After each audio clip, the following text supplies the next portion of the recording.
Ini bukan Quran, bukan buku doa-doa, bukan kitab kuning yang biasa dibaca di pesantren.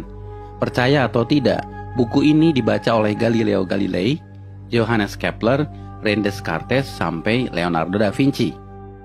Judul aslinya dalam bahasa Arab adalah Al-Manazil, tapi kemudian diterjemahkan ke bahasa Latin menjadi Book of Optics.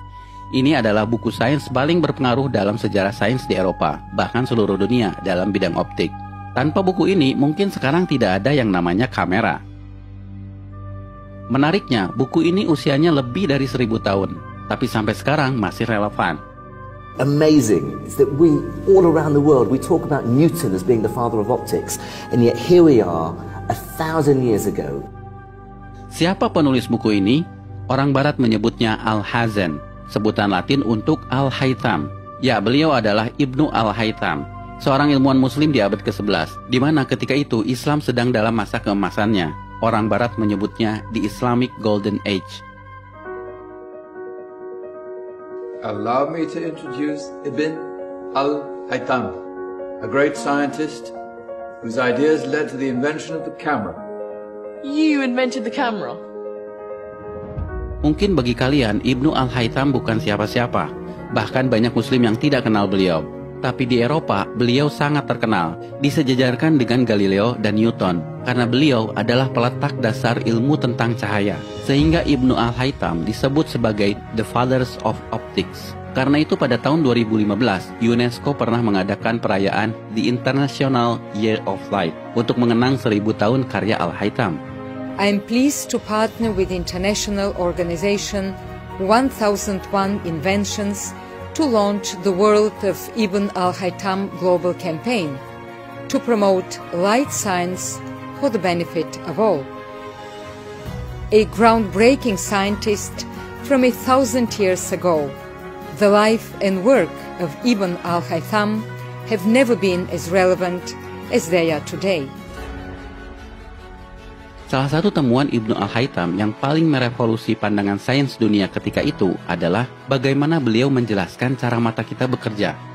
Sebelum adanya beliau, para ilmuwan Yunani seperti Plato dan Euclid percaya bahwa mata mengeluarkan semacam sinar ke arah objek untuk bisa melihat. Hal itu kemudian dibantah oleh Ibnu Al-Haytham. Justru matalah yang menangkap pantulan cahaya sehingga kita bisa melihat. Bahkan beliaulah yang memetakan bagian-bagian mata yang berfungsi mengatur masuknya cahaya, seperti iris, pupil, kornea, dan retina. Temuannya ini bukan sekedar teori, Ibnu Al-Haytham membuktikannya dengan eksperimen. Bahkan eksperimennya yang bisa dibilang cukup sederhana ketika itu, menjadi dasar bagi penemuan kamera zaman sekarang, yang pada saat itu disebut kamera obscura. By the way, tahukah kalian, kata kamera berasal dari bahasa Latin yang artinya ruangan. Sedangkan obscura artinya gelap. Jadi kamera obscura artinya ruangan gelap. Dinamakan seperti itu karena Ibnu Al-Haytham melakukan eksperimennya di ruangan gelap saat beliau di penjara. Beliau di penjara karena penguasa Mesir pernah memanggilnya untuk mengatasi banjir Sungai Nil. Namun usahanya dianggap gagal dan sang raja marah, lalu memenjarakannya. Tapi saat di penjara inilah justru jadi momen bersejarah bagi Ibnu Al-Haytham dan bagi perkembangan dunia sains modern. Salah satunya adalah penemuan kamera obscura. We have a beautiful view of a nice church just outside the window here. Now, if I close this blinds, through this pinhole I created in this blind, I'll be able to capture an image of this church on this transparent screen.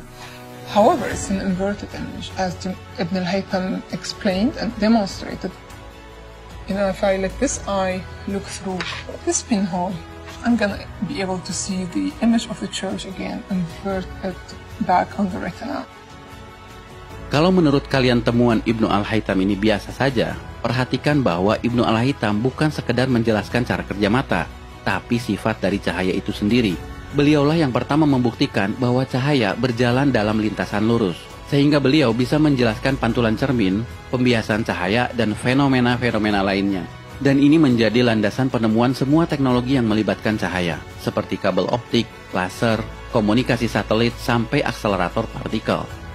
I'm sort of wondering what Ibn al-Haytham would think doing experiments with candles and pinhole cameras. Well, he wouldn't even be able to imagine a world 1,000 years later. I think it's come a long way, but ultimately we're using exactly the same principles that he was thinking about back then. Itulah kenapa buku Al-Haytham ini menjadi sangat penting bagi perkembangan sains modern. Apa yang kalian pelajari di sekolah dalam bab optik seperti cermin, pembiasan cahaya, lensa, cara kerja kamera, teleskop, mikroskop, semuanya berasal dari buku yang usianya 1000 tahun ini. Namun sayang, Ibnu Al-Haytham tidak pernah disebutkan di buku-buku sekolah. For me, what's so amazing is that we, all around the world, we talk about Newton as being the father of optics, and yet here we are, 1,000 years ago, 700 years before Newton, and here's a ray diagram. There's a convex lens, and there's a focal point, and there's all the ray lines and parallel lines and the angles of refraction. Here it is, 1,000 years ago. Dan kalian perlu tahu, buku yang beliau tulis tentang sains bukan hanya ini, tapi Ibnu Al-Haytham menulis lebih dari 200 buku. Dan bukan hanya tentang optik, tapi juga matematika, astronomi, dan engineering. Sayang, sebagian besar bukunya hilang. Ini adalah daftar buku-buku beliau yang terselamatkan. Sekali lagi, nama Ibnu Al-Haytham mungkin bagi kalian tidak populer, tidak sepopuler Newton atau Einstein. Tapi asal kalian tahu, nama Ibnu Al-Haytham atau Al-Hazan begitu pentingnya sampai nama beliau dijadikan nama salah satu kawah di bulan. Dan beliau juga diabadikan dalam mata uang Irak, 10.000 dinar. Dan ini adalah film yang diputar di perayaan di International Year of Light, kerjasama UNESCO dan 1001 Invention. Sebuah film yang mencoba menggugah kesadaran kita bahwa ada peran peradaban Islam dalam sains modern.